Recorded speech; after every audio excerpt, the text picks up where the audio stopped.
ನಿಮ್ ತಂದೆಯಿಂದ ನಿಮಗೇನೋ ಸಿಗದಿದ್ದು ನಿಮ್ಮಿಂದ ನಿಮ್ಮ ಮಗನಿಗೂ ಸಿಗಬಾರದು ಅನ್ನೋ ಹಾಗೆ ಯಾವ್ದಾದ್ರು ಒಂದು ವಿಚಾರದ ಬಗ್ಗೆ ಹೆಚ್ಚು ಕಾಳಜಿ ಮಾಡ್ತೀರಾ? ಎಲ್ಲ ಕೊಟ್ಟಿದ್ದಾರೆ.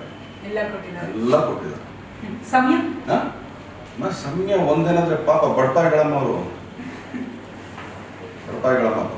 ಹಾಗಾದ್ರೆ ಈಗ ದರ್ಶನ್ ಅವರು ಅವ್ರ ಮಗನ ವಿಷಯದಲ್ಲಿ ಬಡಪಾಯಿ 1%. ಸಮಯ ಅಂದ್ರೆ 24 ಗಂಟೆ ಪಕ್ಕದಲ್ಲಿ ಕೂತ್ಕೊಳಕ್ಕಾಗತ್ತಮ್ಮ, ಸಿಕ್ಕಿದ ಟೈಮ್ ಅಷ್ಟೇ. ಆಮೇಲೆ ನಾನು ಹೇಳ್ತೀನಿ, ಟೈಮ್ ಇಸ್ ಮನಿ ನಾವಮ್ಮ.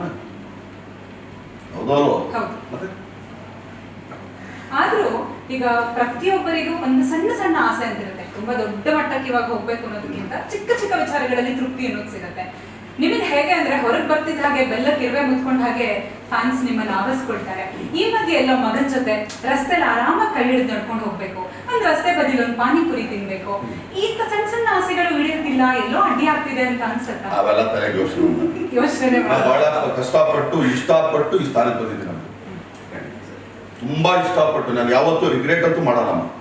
ಆ ಪಾನಿಪುರಿ ಅದೆಲ್ಲ ಆಕ್ಚುಲಿ ಇಲ್ಲೆಲ್ಲ ಚೆನ್ನಾಗಿದೆ, ಅದೆಲ್ಲ ತಿಳ್ಕೊಳ್ತಾರೆ, ಅವೆಲ್ಲ ಹೇಳಿದ್ದೀನಿ.